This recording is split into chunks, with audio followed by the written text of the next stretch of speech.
There's a strange kind of comfort in the monotony of trucking. The miles blur together, the hum of the engine becomes a lullaby, and the road stretches out endlessly, always there to guide you forward. But sometimes, the road leads you somewhere it shouldn't. Back in the summer of 2016, I had a delivery route that took me through the Southwest, long stretches of desert highways, small towns dotting the map like forgotten breadcrumbs.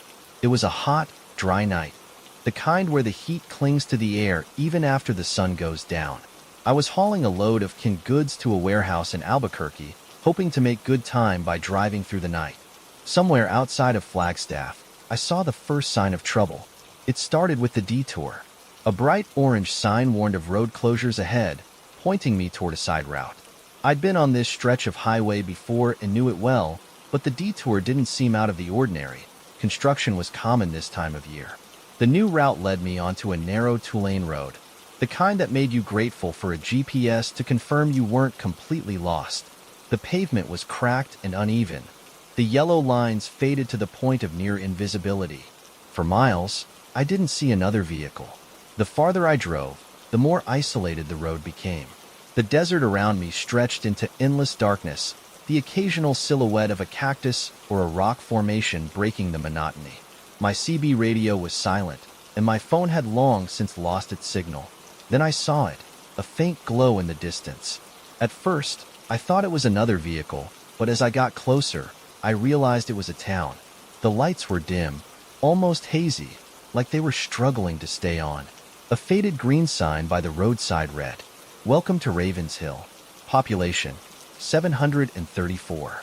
I didn't recall seeing Ravens Hill on the map, but that wasn't unusual. Plenty of tiny towns out here barely registered unless you were looking for them. My fuel gauge was lower than I'd like, so I decided to stop and see if the town had a gas station. As I rolled into Ravens Hill, the air grew unnervingly still. The lights lining the main street flickered weakly, casting long, shifting shadows across the cracked pavement. The town was dead silent. The buildings were old and weathered, their windows dark and empty. A diner sat on the corner, its neon sign blinking faintly, but there was no movement inside. Across the street, a gas station stood with a single pump, its price board so faded I couldn't make out the numbers. I pulled my rig into the lot and shut off the engine, stepping out into the heavy, oppressive heat.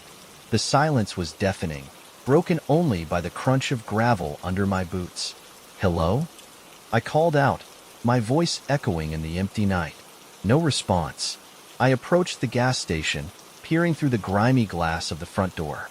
The interior was dimly lit, the shelves sparsely stocked with dusty cans and faded packaging. A bell jingled as I pushed the door open, the sound unnervingly loud in the stillness. "Anyone here?" I asked, my voice shaky. A figure emerged from the back, startling me. It was a man, older, with leathery skin and sunken eyes. He wore a faded flannel shirt and a trucker cap pulled low over his forehead. "You shouldn't be here," he said, his voice low and gravelly.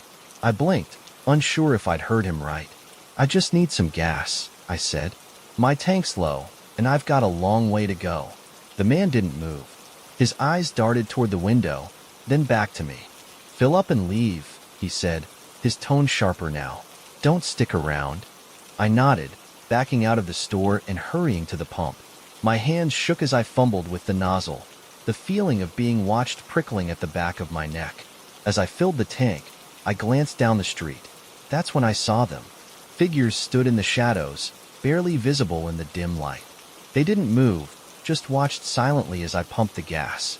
Their shapes were indistinct, almost blending into the darkness, but I could feel their eyes on me. I finished as quickly as I could, tossing the nozzle back onto the pump and climbing into the cab.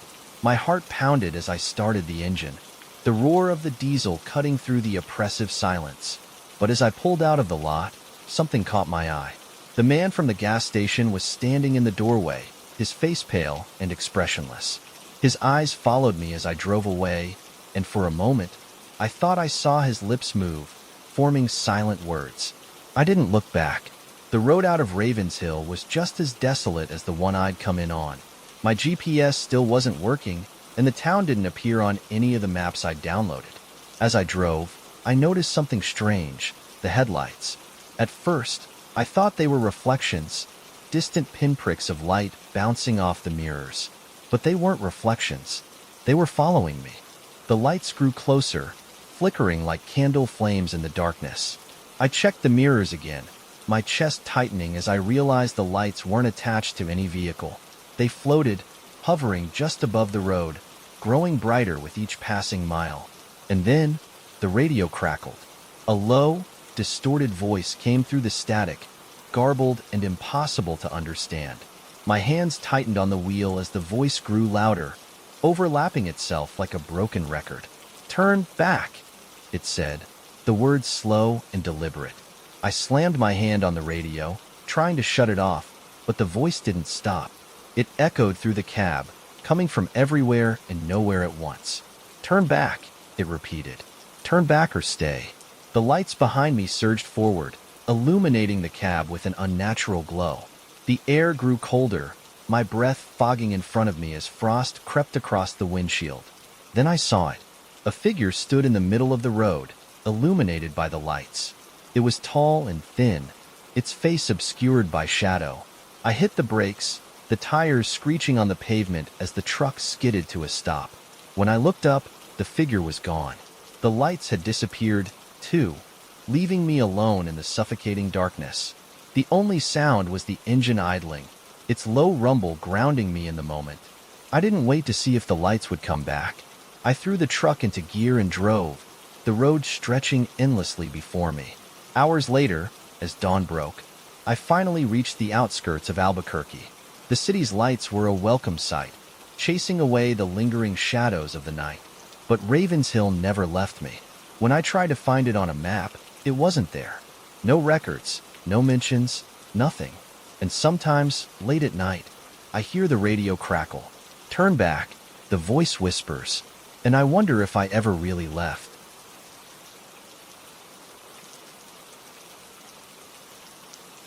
The hum of my rig's engine has always been a kind of comfort, like a lullaby keeping me steady through endless nights on the road.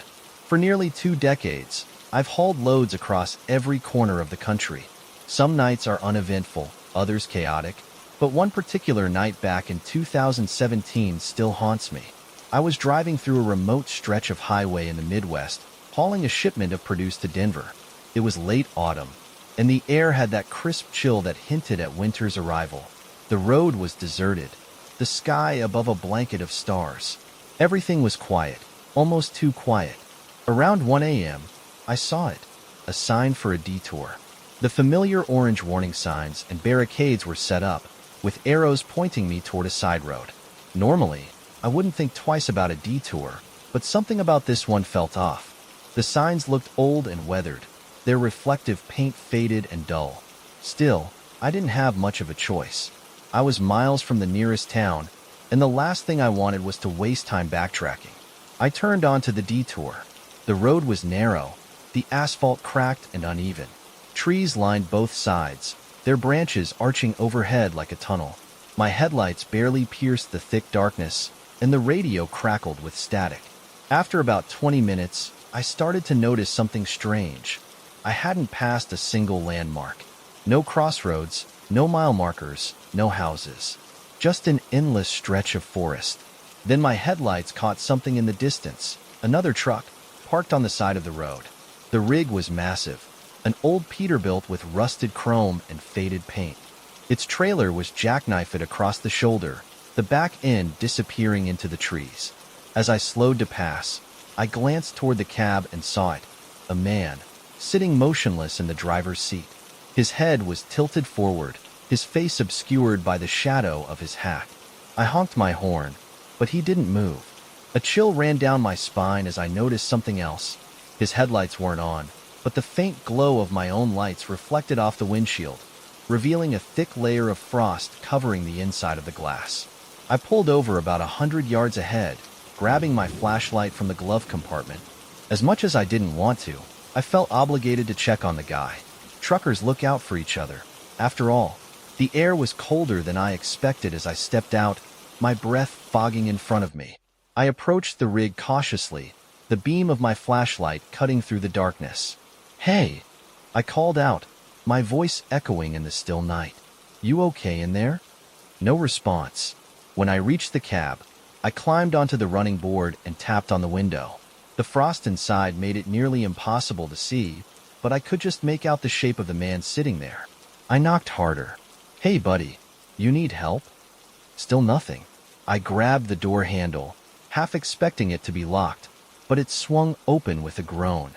The smell hit me first, something foul and sour, like rotting meat. The man didn't move. His skin was pale and waxy, his eyes wide open and staring straight ahead. His hands were frozen to the wheel, the veins in his arms dark and bulging. I stumbled back, nearly dropping the flashlight. My heart pounded as I tried to process what I was seeing. That's when I noticed the writing. Scrawled across the windshield in frost-covered streaks were the words, "Turn back." I didn't think twice. I ran back to my rig, my boots slipping on the icy pavement as I climbed into the cab. My hands shook as I started the engine, the roar of the diesel engine breaking the eerie silence. As I pulled back onto the road, I glanced in the mirror. The truck was gone. For the next hour, I drove in a blind panic, the dark forest blurring past me. My GPS was useless, showing nothing but a blank screen, and my phone had no signal. The road seemed endless, looping back on itself like some cruel trick. Then I saw the headlights. They appeared in the distance behind me, two yellow orbs cutting through the darkness. At first, I thought it might be another trucker, but the lights grew closer at an impossible speed. They weren't headlights. The lights weren't attached to any vehicle. They floated, hovering just above the ground. They grew brighter, their glow casting long, unnatural shadows across the road. The temperature in the cab plummeted, frost creeping across the windshield. My breath fogged in front of me as the lights drew closer, their glow filling the cab with a sickly yellow hue. And then, the whispers started. At first, they were faint, barely audible over the hum of the engine, but they grew louder, overlapping and echoing in my ears. "Turn back," they said, the voices distorted and layered, like a chorus of the dead. I slammed on the gas, the rig lurching forward as the speedometer climbed.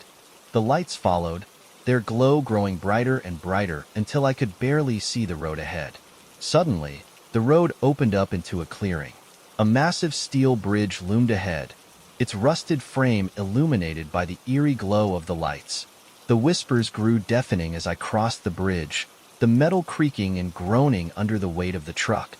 I glanced in the mirror and saw the lights hovering at the edge of the bridge, unable to follow. As I reached the other side, the whispers stopped. The road ahead was normal again, the trees thinning out to reveal open farmland. My GPS flickered back to life, showing my location as just a few miles outside of Denver. I pulled into a truck stop at the first chance I got, my hands still trembling as I parked the rig. The cashier gave me a strange look as I walked inside, but I didn't care. I just needed to feel normal again. To this day, I don't know what I saw on that highway. Maybe it was a hallucination, the result of exhaustion and too many hours behind the wheel. But sometimes, late at night, I think about the man in the truck, and I wonder if he was warning me, or if he was just the first victim.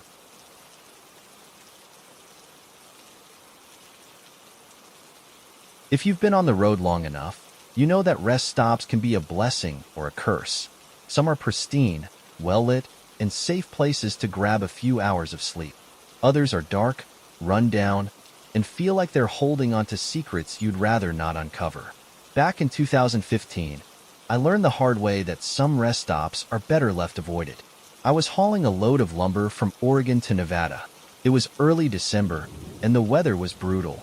Freezing rain and gusty winds that made every mile feel like a battle. By the time night fell, I was completely drained.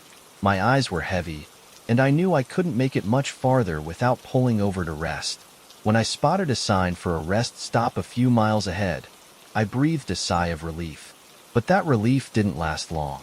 The place was old and neglected, tucked just off the highway and surrounded by thick woods. The lights in the parking lot were dim, several of them flickering erratically, and the only other vehicle there was a beat-up minivan parked near the far end. I parked my rig as close to the building as I could, the engine rumbling as I cut the lights. The rest stop itself wasn't much, just a small brick structure with a couple of vending machines and restrooms. A faded map of the area was posted on a rusty board by the entrance. Something about the place felt wrong, but I was too tired to care. After locking the truck, I grabbed my flashlight and headed toward the restrooms. The cold air bit at my face, and the sound of the wind rustling through the trees sent a shiver down my spine. The restroom was worse than I'd expected, dimly lit, with cracked tiles and a lingering smell of mildew. As I washed my hands, I thought I heard something, like footsteps echoing faintly down the hallway outside. I froze, listening. The footsteps stopped. I dried my hands quickly and stepped back into the hallway, my flashlight cutting through the gloom. The air felt colder now, the kind of cold that seemed unnatural. "Hello?" I called out, my voice echoing off the walls. There was no response, just the faint creak of the building settling. I shook my head, telling myself I was just tired, and headed back to the truck. But as I stepped outside, I noticed something that made my stomach drop. The minivan was gone. It hadn't passed me. I would have heard it start up or seen its lights. But the lot was empty now, save for my truck. A creeping unease settled over me as I climbed back into the cab and locked the doors. I turned on the radio, hoping for some music to drown out the silence, but all I got was static. Leaning back in the driver's seat, I closed my eyes, telling myself I just needed a few hours of sleep. But as soon as I started to drift off, I heard it. A knock. It was faint at first, a soft tapping on the passenger side door. My eyes snapped open, my heart pounding as I reached for the flashlight. "Who's there?" I shouted, my voice cracking. The knocking stopped. I shone the flashlight toward the window, but there was nothing there. Just the empty parking lot and the flickering lights. I sat there for a moment, gripping the flashlight tightly, before the knocking started again. This time, it was louder, more insistent. I swung the flashlight toward the driver's side mirror, and that's when I saw it. A figure was standing just beyond the beam of light, its shape barely visible in the shadows. It was tall and thin, its limbs unnaturally long, and its head tilted at an odd angle. "Hey!" I yelled, slamming my hand against the horn. The blaring sound echoed across the lot, but the figure didn't move. It just stood there, watching. I threw the truck into gear, my tires spinning on the icy pavement as I pulled out of the lot. My headlights cut through the darkness, and for a moment, I thought I was safe. But as I glanced in the side mirror, my blood ran cold. The figure was running after me. It moved with an unnatural speed, its long limbs propelling it forward like a predator closing in on its prey. The headlights caught glimpses of its distorted face, pale and featureless, with empty hollows where its eyes should have been. I pressed the pedal to the floor, the truck roaring as I gained speed. The figure disappeared into the shadows, but the sense of dread didn't leave me. About 10 miles down the highway, I finally pulled into a well-lit truck stop. The place was busy, with other rigs parked in neat rows and drivers chatting near the diner. I parked near the entrance, my hands still trembling as I climbed out of the cab. Inside, the warmth of the diner was a welcome relief. I ordered a coffee and sat near the window, my eyes darting to every shadow outside. An older driver noticed my state and sat down across from me. "Rough night?" he asked, his voice gruff but kind. I nodded, hesitating before telling him what I'd seen. As I described the figure, his expression darkened. "You stopped at the old rest stop, didn't you?" he asked. "How'd you know?" He leaned back in his chair, his eyes narrowing. "That place has been bad news for years. They say a trucker disappeared there back in the 80s. Just vanished, truck and all. Only thing they found was his CB radio, smashed to bits near the tree line." I swallowed hard, the coffee suddenly tasting bitter. "What about the figure? The thing I saw?" The man shook his head. "You're lucky it didn't catch you. Others haven't been so lucky. I didn't sleep that night. Even now, years later, I avoid backroad rest stops like the plague. I don't care how tired I am or how desperate I get. Some places just aren't worth the risk. And if you're ever on the road late at night and feel like someone's watching you, take my advice. Keep driving. Because not everything out there is human."